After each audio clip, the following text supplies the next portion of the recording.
Welcome back to my channel. ఈరోజు మూడవ పంచవర్ష ప్రణాళిక గురించి తెలుసుకుందాం. మూడవ పంచవర్ష ప్రణాళిక కాలం వచ్చేసి 1961 నుంచి 1966 వరకు. మూడవ పంచవర్ష ప్రణాళికలో సంతులిత ప్రణాళిక లేదా దీర్ఘదర్శి ప్రణాళిక అని అంటారు. దీర్ఘదర్శి ప్రణాళికని ఏ ప్రణాళిక అని అంటారంటే మూడో ప్రణాళికను అంటారు. మూడో ప్రణాళిక కాలంలో ఎక్కువ దేనికి ప్రాధాన్యత ఇచ్చారంటే స్వయం సమృద్ధి, స్వావలంబన మరియు వ్యవసాయానికి, పరిశ్రమలకు సమాన ప్రాధాన్యత ఇచ్చారు. ప్రణాళిక సంఘం అధ్యక్షుడు ఎవరు అంటే జవహర్లాల్ నెహ్రూ. మొదటి పంచవర్ష ప్రణాళికకు, రెండవ పంచవర్ష ప్రణాళికకు, అలాగే మూడవ పంచవర్ష ప్రణాళికకు ప్రణాళిక సంఘ అధ్యక్షుడు ఎవరు అంటే జవహర్లాల్ నెహ్రూ. ఉపాధ్యక్షుడు ఎవరు అంటే శ్రీ ఎం త్రివేది అండ్ అశోక్ మెహతా. మోడల్ నమూనా అశోక్ మెహతా నమూనా. అంచనా వ్యయం ఎంత అంటే 7,500 కోట్లు. వాస్తవ వ్యయం ఎంత అంటే 8,577 కోట్లు. రంగాల వారి కేటాయింపు. రవాణా మరియు సమాచారం 24.6% కేటాయించారు. పరిశ్రమలకు 20.1%, వ్యవసాయ నీటిపారుదలకు 20.5% కేటాయించారు. వృద్ధి రేటు లేదా ఆశించిన వృద్ధి రేటు లేదా టార్గెట్ వచ్చేసి 5.6 నిర్దేశించుకున్నారు. కానీ సాధించిన వృద్ధి రేటు ఎంత అంటే 2.8. అంటే 5.6 లక్ష్యాన్ని సాధించలేదు. 2.8 అంటే చాలా తక్కువ కదా. సో ఈ మూడో ప్రణాళిక అనేది విఫలమైంది. ఇండియాలో అత్యధిక విఫలమైన ప్రణాళిక ఏది అంటే మూడో పంచవర్ష ప్రణాళిక. వైఫల్యం కావడానికి గల కారణాలు ఏంటంటే ఇద్దరు ప్రధానులు మరణం చెందారు.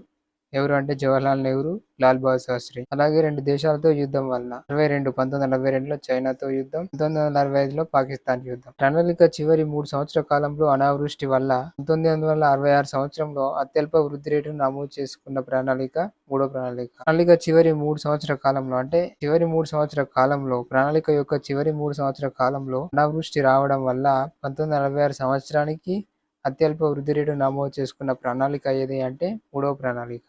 1951 సంవత్సరంలో ఆంధ్రప్రదేశ్ ల్యాండ్ సీలింగ్ అంటే భూగరిష్ట పరిమితి చట్టాన్ని తీసుకురావడం జరిగింది. భూగరిష్ట పరిమితి చట్టం ప్రకారం భూమి గరిష్ట పరిమితి 324 ఎకరాలు. భూగరిష్ట పరిమితి చట్టాన్ని అమలు చేసిన మొదటి రాష్ట్రం ఏదంటే కేరళ.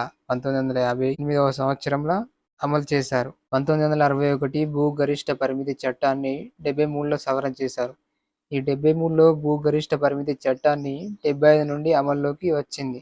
1973 భూగరిష్ట పరిమితి చట్టం ప్రకారం మాగాణి భూముల గరిష్ట పరిమితి ఎంత 27 ఎకరాలు. అలాగే 73 భూగరిష్ట పరిమితి చట్టం ప్రకారం మెట్ట భూముల గరిష్ట పరిమితి 54 ఎకరాలు. 63 సంవత్సరంలో అగ్రికల్చర్ రీఫైనాన్స్ డెవలప్మెంట్ కార్పొరేషన్ ఏర్పాటు చేశారు. దీని ముఖ్య విధి ఏంటంటే వ్యవసాయానికి సంబంధించిన రుణాలను అందిస్తున్నది. ఇది అగ్రికల్చర్ రీఫైనాన్స్ డెవలప్మెంట్ కార్పొరేషన్ ని 82 సంవత్సరంలో నాబార్డులో విలీనం చేశారు. 63 సంవత్సరంలో NCDC national cooperative development corporation ఏర్పాటు చేశారు. దీని ముఖ్య విధి ఏంటంటే సహకార మార్కెట్ కు సంబంధించి మౌలిక వసతులు కల్పిస్తుంది.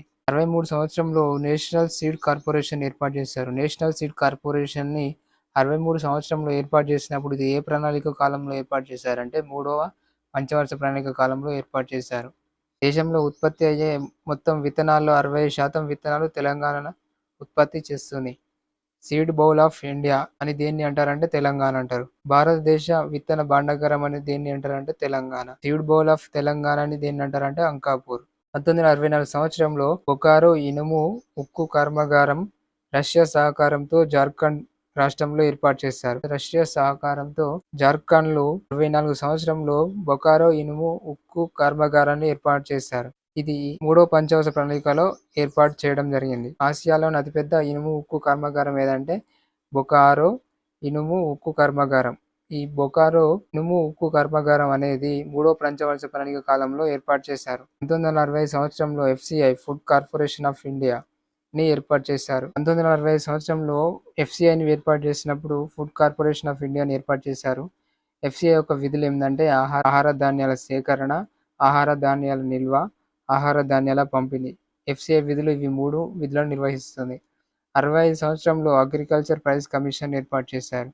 ఇది వ్యవసాయ ధరల కమిషన్. 1980 సంవత్సరంలో సిఏసిపిని పేరు మార్చారు. దీన్నే ఏపీసీ అగ్రికల్చర్ ప్రైస్ కమిషన్ ని 85 సంవత్సరంలో సిఏసిపిగా పేరు మార్చారు. సిఏసిపి అనగా commission on agriculture cost and price, వ్యవసాయ వ్యయాల మరియు ధరల కమిషన్. చైర్మన్ ఎవరంటే విజయపాల్ శర్మ. సిఏసిపి ముఖ్య విధి ఏంటంటే కనీస మద్దతును ప్రకటిస్తుంది. సిఏసిపికి చైర్మన్ ఎవరు ఉంటారంటే ప్రధానమంత్రి ఉంటారు. కనీస మద్దతు ధరను ప్రకటించే వారు ఎవరంటే సిసిఈఏ.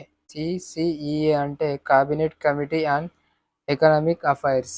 ప్రస్తుతం 22 పంటలకు తప్పనిసరిగా కనీస మద్దతు ప్రకటించింది. ఎవరు ప్రకటించారంటే సిసిఈఏ అంటే cabinet committee on economics affairs. 22 పంటల్లో 14 పంటలు ఖరీఫ్ పంటలు, 6 రబీ పంటలు, 2 వాణిజ్య పంటలు. సో ఇది ఫ్రెండ్స్ 3వ ప్రణాళిక యొక్క పూర్తి సమాచారం. తర్వాత క్లాస్లో నెక్స్ట్ 4వ ప్రణాళిక గురించి తెలుసుకుందాం. Thank you.